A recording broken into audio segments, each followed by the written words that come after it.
recording this. This is our 55th museum event since we started these, and you know, we've really captured a lot of great family history on all these, and looking forward to our 2016 lineup that Coraloo's been working on. This, of course, is our last one for 2015, and this is kind of a multi-family and a whole lot of family in this particular one, and I think, of course, we've got 4 of them right here and quite a few out in the audience, and I think they're going to introduce everyone, aren't you?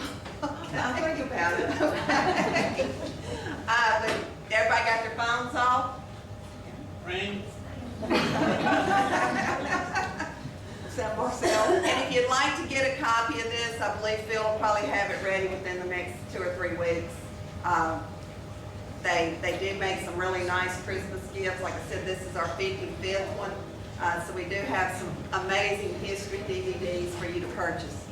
I'm going to turn it over now to our president and also one of the family members that will be speaking tonight, Ms. Louise Snook. And I'm going to go sit down. Go ahead. First off, thank y'all for coming. I wish nobody had shown up. I wouldn't feel quite so. First of all, let me introduce some family. Barbara. This is our cousin, Barbara Treat Green. Sure did put the brown in there. Okay, Barbara Brown Treat Green. How's that? Okay, where's Kathy? I'm right here. She's in the, stand up. Mary Catherine Dickinson Robbins. Toots. Sorry, I forgot. And she's Lucy's sister, and Barbara's our cousin. This is Leila Margaret. This is our cousin. Yeah, Lucy's granddaughter. Where's Rachel's over here. This is Lucy's daughter, and Patrick's in the back with Treat. How did that? Rachel and Patrick have done a lot of work on the photos and that sort of thing, so we appreciate that. Okay, y'all ready? Barbara? Okay, I'm up first. I said this is the reason that when you take a senior, when you're a senior in high school or college, and you take speech, and it's a freshman class, but everybody in there is a senior, is because it's like nobody wants to do it. So anyway, so that's kind of where we are. So it's gonna plagiarize a little bit and start with, this is a new book from Rick Bragg. So the women know that he writes the little column on the back page of Southern Living. And so anyway, this is a compilation of some of his essays and some new ones as well. But it just talks a little bit about storytelling. So I'm gonna read to y'all for a minute, because my mother used to read to me on the phone all the time. So it's your turn. So, okay, so these are his words, not mine.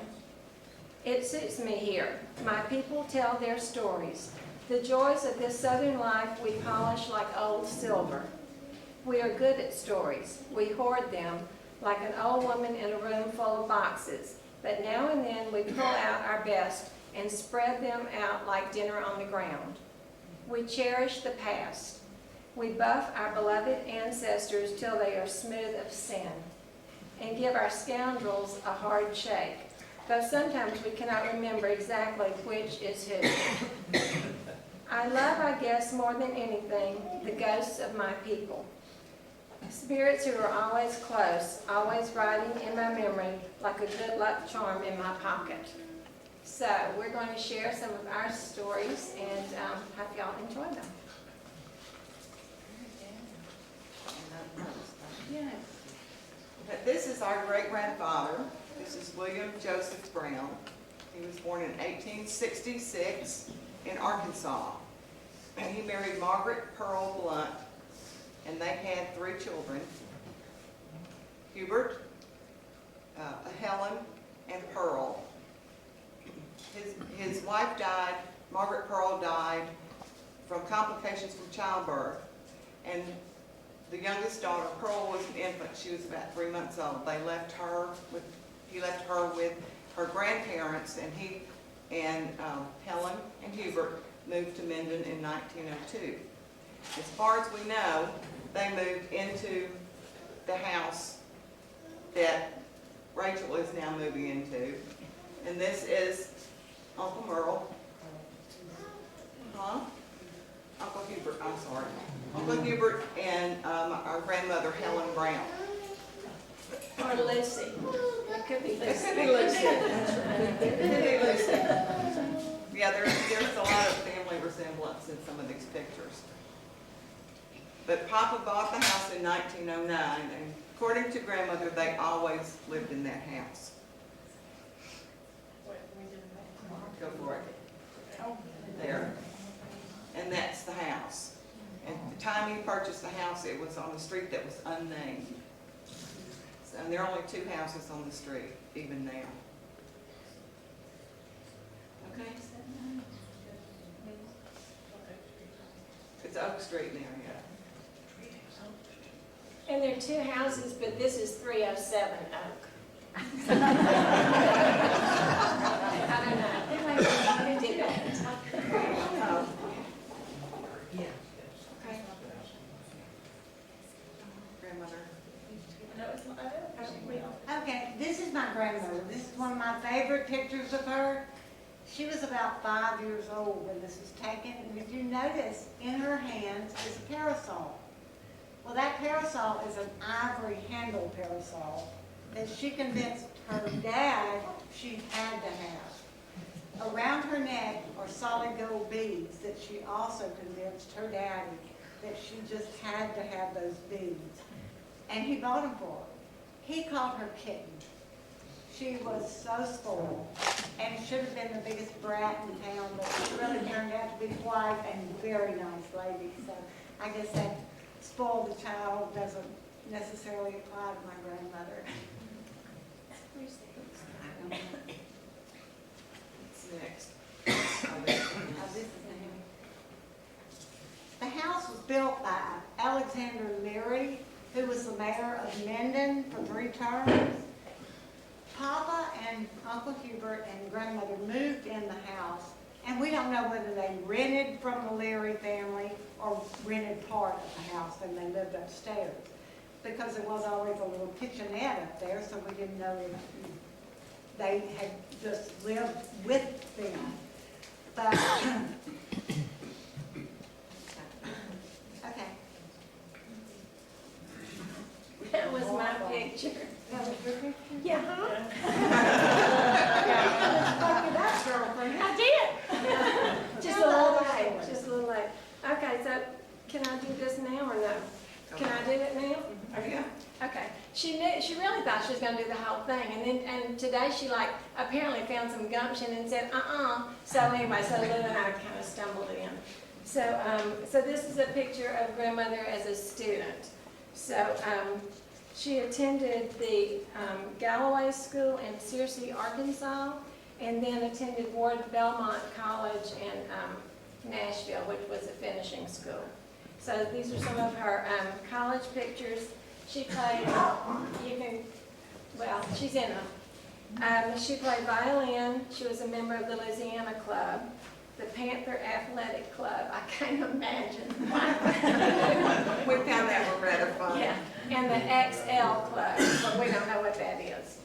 So after graduation, she returned to Minden and then moved back in with her mom and her stepmother and her dad. So she called the stepmother Baba, and so she moved back in. And a few dates about her that once she moved back that I found, in 1919, the book club, and there are several book club ladies here, was founded. And she was one of the founding members of the book club. So I'm sure she'd be real proud of the work that we do today in book club. And then also there was a description in one of John Hicks' books. In 1922 at the Mardi Gras party, this was the year before the fire. So they still had the Mardi Gras party. But she was in, I think, a dance line, but I'm not real sure. It was called the Gypsy Trail, was the dance that was performed. And Miss Susan Elishambra was one of the gypsy trailers. Okay, Miss Lee. Okay, this is our grandfather, Frank Treat, and his brother Merle, his older brother. Granddaddy was born September 1st, 1893 in Canonsburg, Pennsylvania. He was the second son of Edwin Chapin Treat and Ada Aller Treat. The family moved to California in 1907 because Granddaddy's mother was in bad health and had been, I guess, always. And we have a letter from Uncle Fred, who was his youngest brother, that he wrote that after 6 nights and 5 days on the train, we all arrived safe and sound in Los Angeles on Sunday morning, January 13th. We were met by Father at the Southern Pacific Station. It was quite a trip. Mother, however, was thoroughly exhausted.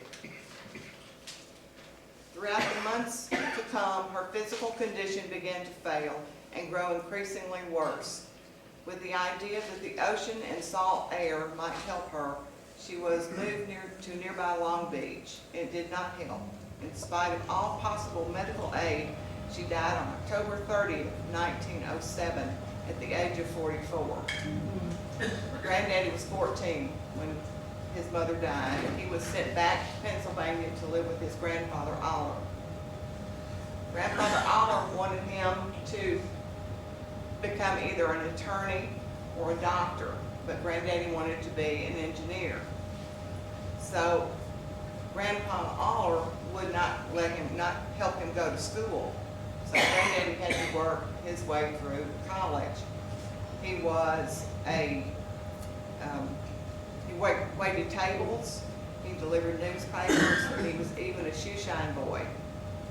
And he ended up receiving his degree from Carnegie Tech's Pitt School of Engineering and Chemical Engineering.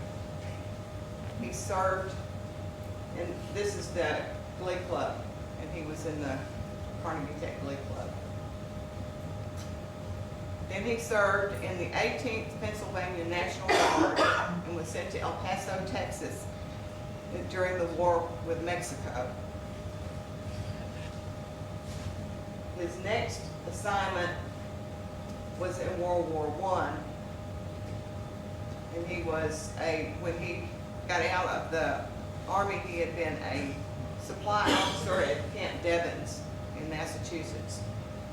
He used to always tell us, do not tell anyone what they should do for a career, because he had gone through having to work his way through school to do what he wanted to do. He didn't think it was fair to tell anyone else something that they should be doing. He was also afraid of snakes. He found snakes when he went to El Paso. He didn't like that. It's your turn. It's my turn? Okay, I know this one. In 1919, he came to Haynesville, Louisiana to work for the Ohio Oil Company with the new well and oil business that was developing there. From the Ohio Oil Company, I want to say that right now. Do the things. This is the sweetest story I think that we have here. My grandfather was a deeply religious man and attended the Presbyterian church all his life. Haynesville did not have a Presbyterian church at the time, and he would drive from Haynesville to Minden to attend church.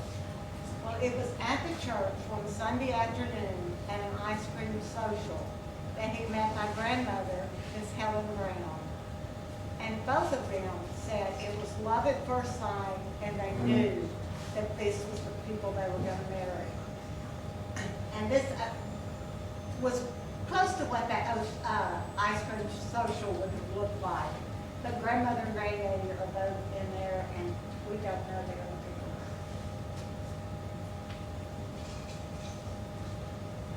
Okay. When my grandfather asked Papa to date my grandmother, He had never met this Yankee before. He didn't know where he came from, who his people were, anything about this man. And he was very, very reluctant for her to start dating him. And he told Granddaddy, if you want to date my daughter, you have to have recommendations from your pastor. You have to have references from your colleagues at work and from the school where you just graduated. And the topper was you have to have $50,000 in assets before you can date my daughter. Well, yeah, yeah. He was kind of a lousy little man. But, so when Granddaddy had accomplished all his duties, he went to Papa and asked, could he marry Helen? And Papa said, no. You need to get out of the oil business. You need to get into something stable, like selling groceries or things that people need every day. The oil business was going to come and go, but groceries would always be what you need to do. Papa said that when you do that, then you can marry Helen. Granddaddy said no. He told my grandmother, the first time we ever heard this, now Helen, we'll either get married or we're going to call this relationship over. Grandmother had never done anything against her dad's wishes. But I will read you the wedding announcement because they eloped, but they tried to cover up the fact they eloped. So this is the wedding announcement that was in the Minden paper. So Bobby and I weren't the first ones to elope.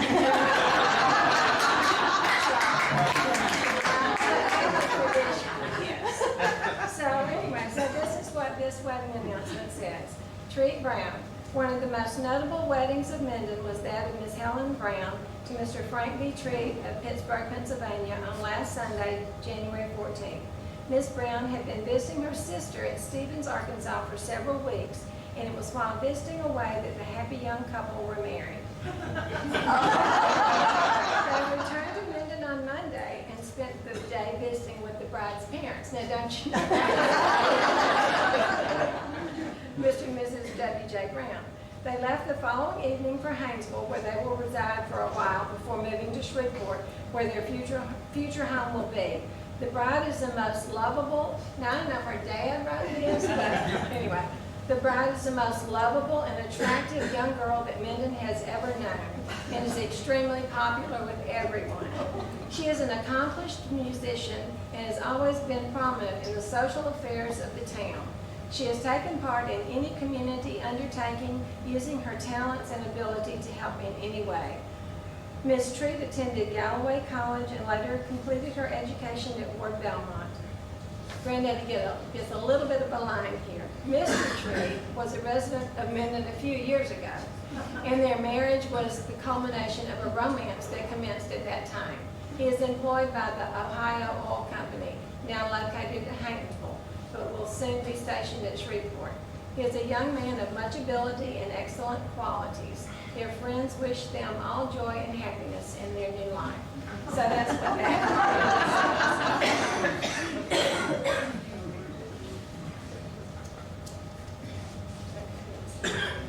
This are pictures of my grandmother and a friend of hers, Marjorie O'Kelly. Grandmother is having a baby. And the baby is Frank B. Treat Jr. with my grandmother over there on the left. They were living in Haynesville. They never did make it to Shreveport. And my grandmother was miserable in Haynesville. She missed her family, she missed her friends, and she missed her church. And so, because of that, Papa, that's the house that Papa built for grandmother and granddaddy to live in, right across the street from him. This is the Church of Christ on Carson and George. I don't know what they're called. That's the house that my grandparents moved into when they moved back from Haynesville. Mother was born there and Joe was born there. And that's about it on that house. Oh, that would be my house. This would be my house. So this house, grandmother and granddaddy bought in 1931, and the house that was the parsonage, they made a little deal with the Baptist church. The Baptist church had bought the house in 1926 and decided it was too much house to keep up. And I guess the pastors and their children were unruly because they had to go in and redo when they'd leave, you know. So anyway, so they made a little swap, and so they exchanged houses, and grandmother and granddaddy then gave them $2,000 and purchased this house with the exchange of the other house. So that was in 1931. So, and then it was vacant before Bobby, after grandmother died, then it was vacant for 12 years before Bobby and I bought it. We bought it in 1995, and that's that. And if it weren't for Mickey and Ricky, it would be in shambles today.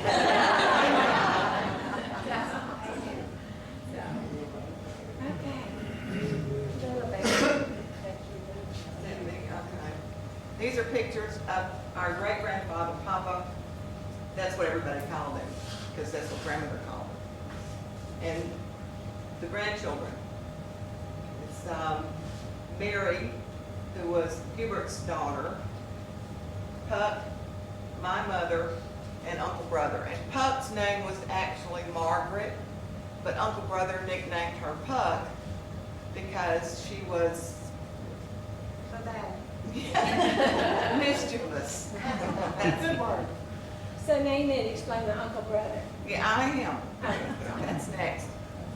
Mother and Puck called their brother, brother, rather than Frank Jr. And so when we grew up, we all called him Uncle Brother. And he was always Uncle Brother. I had people laugh at that until I heard somebody said they had an aunt sister. So really. In this picture, Uncle Brother is sitting away from the rest of them because he and Papa have just had a fuss. He wanted to wear his hat for the picture, and Papa said, no, the hat's too big, you wouldn't be able to see his face. So they had a little bit of a tiff. So he scooted over and frowning because he didn't want to be in the picture without his hat on.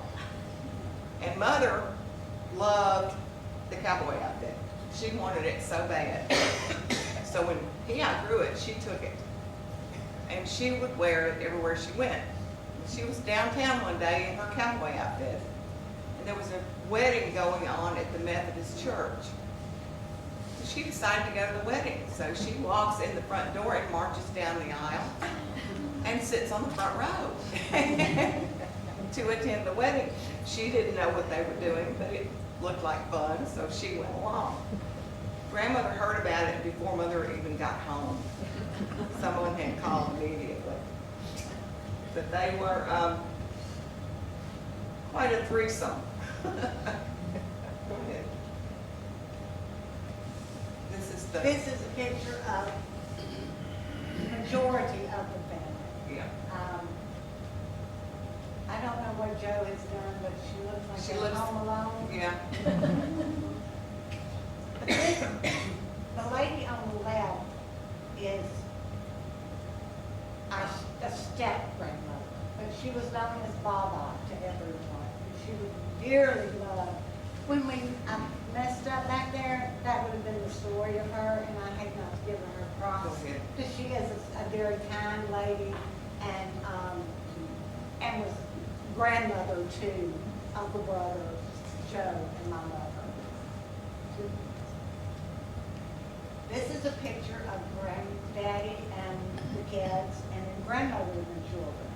One of the stories that comes to mind during this period is Joe fell off the slide in Academy Park, fell and broke her elbow. And to correct it, the doctor wanted her to carry an iron around to straighten it out. Sybil Drake and my mother and Uncle Brother all felt so sorry for Joe, thought she was being punished for breaking her arm, that they carried her iron for 3 months. So her arm would never, even when her arm always was like this, never straightened out. But it did show the devotion that, it was really a sweet thought. They really thought she was in trouble, so. And this is my grandfather's baby. He loved the People's Bank. He was so proud to be a part of that. He was one of the founders of the People's Bank in 1931. He had a lot of accomplishments in his life, for sure, but that was something that he really was proud of it. He was on the board for 30-something years and was chairman of the board forever. And even once he retired in 1968, board members still came to the house and talked to him. And he advised until he died in 1978. He was that well thought of in the banking industry. That's right here. Granddaddy, this is how I think of my granddaddy. He served on the Webster Parish Police Jury. He was elder emeritus of the Minden Presbyterian Church. He was affiliated with the Masons and the Shriners. He was a true epitome of a Southern gentleman. Although he was born Pennsylvania, you could not ask for a more loving and kind and generous soul than Frank Tree. The only person I can tell you who even comes close to that might be my friend Luther Moore, because if you know Luther Moore, you know the kind of character that I'm talking about. And it, highest compliment I can give you, my friend. So, but he was an outstanding man. One of the things he told me in my life, and it always stayed with me, he told me that the greatest gift you can give someone is the gift of your time. And I do believe that. I know he gave me his time and taught me and loved me in spite of. He was a wonderful, wonderful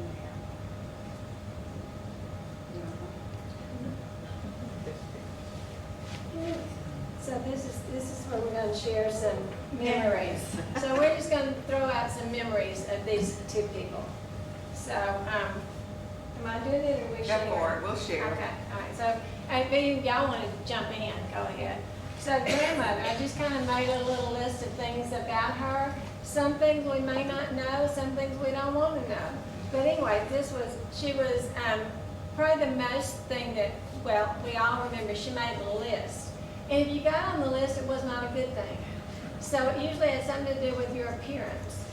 And she would keep that list in her lingerie drawer. So it took us to about teenage years before we realized this. If we sneaked in the back door and we could go, she always sat in the front room. So we could go in and peek at that list. So it's kind of like going to the principal's office. You could kind of get your defense, so your plan in your head before you went in there. Because as soon as you went in there, she'd say, oh, would you go in there and get my list for me? And then, of course, then she read you what you'd done wrong. So she also put down, she was kind of like an original meal on wheels. She would take meals to people, and then later on when we were driving, we would take meals to people.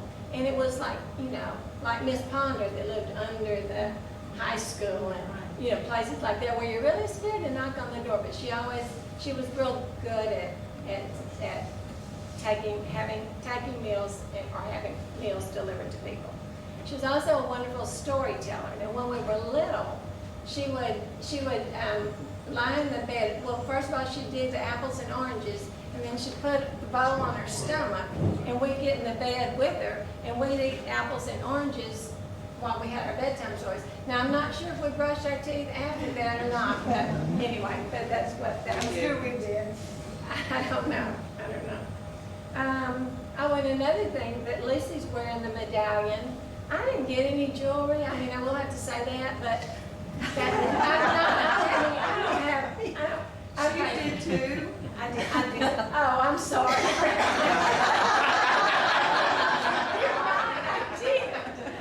The only thing is there's only one of each. But that's okay. Okay, so Lucy's got the grandmother's medallion. So in 1922, grandmother was awarded the friendliest person in Minden. So this is the medal that she got for that award. So, okay, I also put down she was the enforcer of everything important. So, of course, it was all what was important to her. But so, also, she was always slumber party ready. So Beth and Leah would know that. We could knock on the door at midnight and there was a party. So she wouldn't say, you know, she just come on in, what do y'all want to eat? So she was wonderful like that. Kind of the fashion patrol that had to do with the lists and such.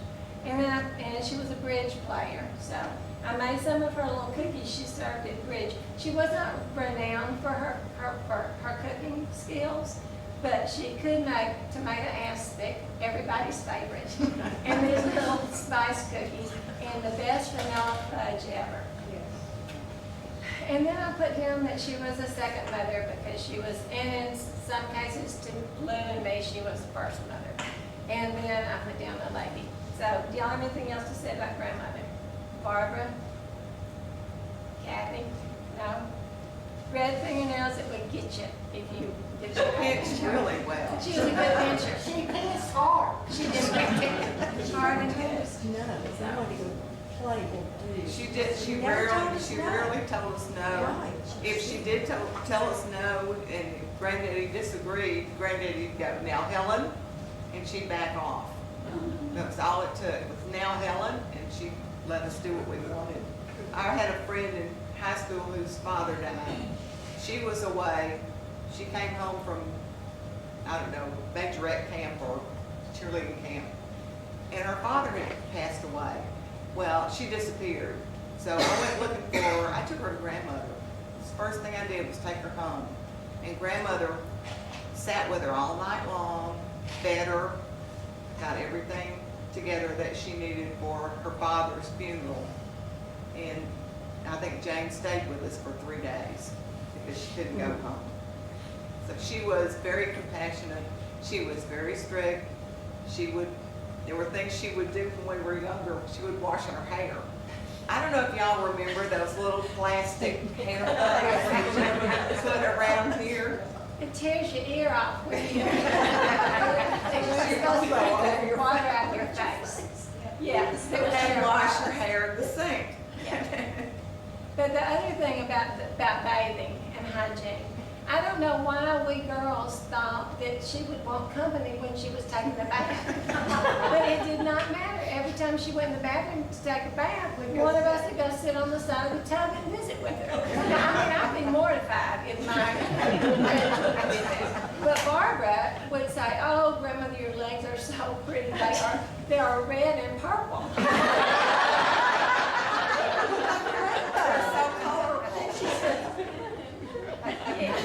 But she got back at it. Me too. We all have those. Yes, so. Okay, so anything more about, move on to Granddaddy? Okay, I put clock winder. That was the most fun ever, is he'd go around and wind all the clocks. Most of them were 8-day clocks, so I didn't have to do it every day, but you know, he'd go around and wind all the clocks all the time. I put down patient and kind because he was the kindest person ever. Homework helper. Now, he didn't do it the same way I did, but we got the same answer, so that was good. Sunday school deliverer. He would take us to Sunday, pile us in the car, because we had to stay with grandmother. Well, we normally stay with grandmother, because you had food and clothes over here. But anyway, then he would go by, make the loop, and go by and pick up pups people. And then take us all to Sunday schools. He let us braid his hair. I mean, it was like so much fun because he had that kind of long, and not much in that picture. But we could braid, he'd just sit there and let us braid his hair, which was wonderful. And we could also clean his pipe for him, which we thought was a real treat. He liked strong coffee, afternoon naps, ice cream, John McDonald novels, solitaire, and us. So, anything else?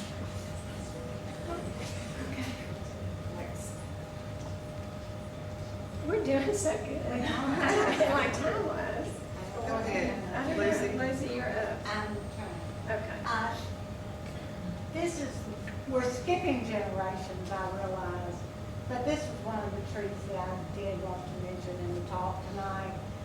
This is Ann Treat, Pete and Pam Treat's daughter. She was diagnosed with childhood cancer at a very early age and sent to a hospital in Memphis, Tennessee. Well, back then, no one from Minden probably had ever heard of St. Jude Research Hospital.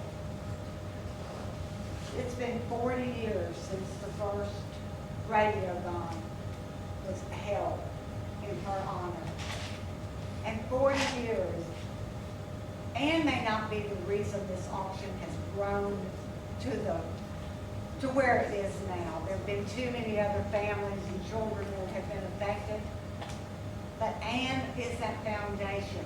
And this year in particular, being the 40th year, we've invited Cornette and Carolyn, Pete's other children to come and to see what their sister did in this community. When Ann passed away, I stayed with grandmother and granddaddy while the funeral was going on. And I remember standing in the door of her house, your house, and the doors were wide open. Grandmother was to my right. All the cars kept driving by. Grandmama didn't say a word, not a word. Granddaddy was standing on my left with his hand on my shoulder, kind of steadying himself.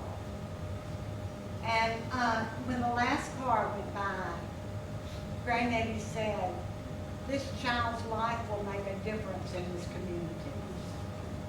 And I turned to look at my granddaddy, and a tear was rolling down his cheek.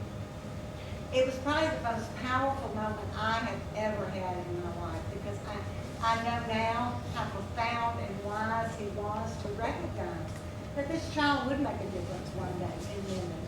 The auction brings out the best in Minden. It brings out the best in people. People donate, they buy, they pledge, they run, they cook, they do everything. And it is such a testament to this child to have started that. And I just wanted to, be sure that everybody recognized that she is an integral part of this family. And so, okay, this is me. Yeah, that's you. That part. Then Margaret, stand right here. Give me that picture there. This is my last speech, and I'm not very good at this, and I promise I'll never get this again, so you don't ever have to worry about this. This is a picture of my grandmother's house. My mother drew this when she was in high school for her daddy on Father's Day. And it shows how much this house was loved. But when my granddaddy died, grandmother debated very shortly about selling the house and downsizing and moving on with her life and getting away from that big, cumbersome thing. It was Elizabeth, Margaret's oldest daughter, Elizabeth, wrote grandmother a letter. And she said, "Please don't sell the house of love." Grandmother never mentioned it ever again about leaving this house, because it is a house of love. I mean, we have wonderful memories here. Of course, Margaret and Bobby now are making memories for everyone in Minden. They're so gracious about opening up their house. Grandmother would love that. So it is a wonderful place, and it's just thrilling that a distant relative got the house. And it's done such a cool job. And we'll give kudos to Bobby too. Yeah, it is a wonderful house.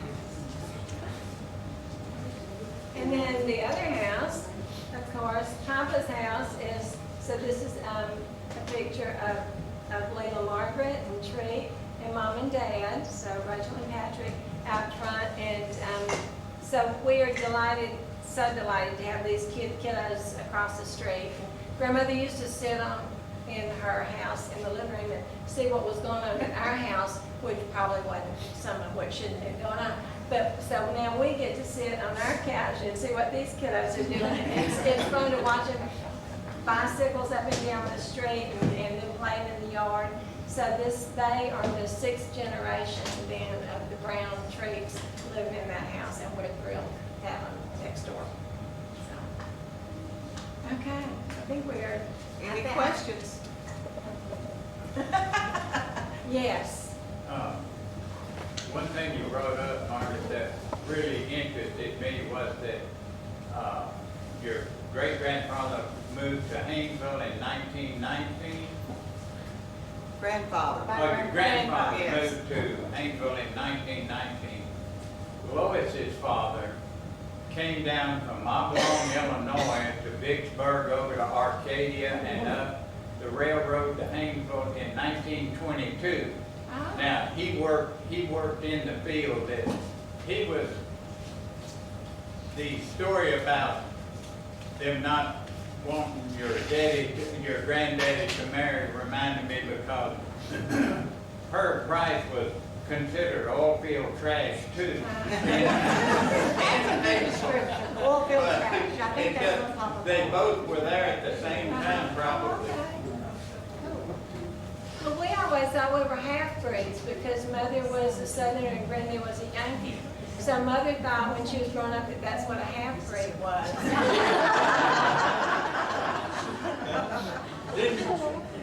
Didn't Mr. Brown have a little wholesale store down at Yes. That's Foot of one the of the hill? things, We yes. skipped We one. skipped that. Yeah, we When I was it kind of went. Hicks and Company. Yeah, what Hicks there was Brown and Hicks, right? Right. Yeah, I remember that. I used to go there with my daddy. And then Mr. Frank Tree was a Guff distributor for Webster Parish, and his office is right up here on Main Street. We used to have a service station right on the corner. Where right there. Carter's Eye Place is now. Yeah. He was offered the Budweiser distributorship, but grandmother, who would not let liquor into her house, kind of squashed that idea. Frank and I started school together in first grade, so I went down to the house a lot of times with Frank. Uh-huh. You're Frank.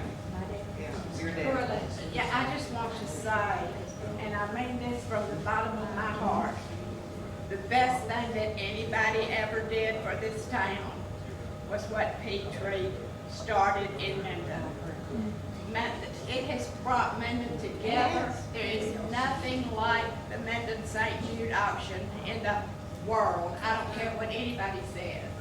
It makes more money per capita than any town in the United States or anywhere. And I just can't say enough about it. It's just the most wonderful thing we have. And Pete started it.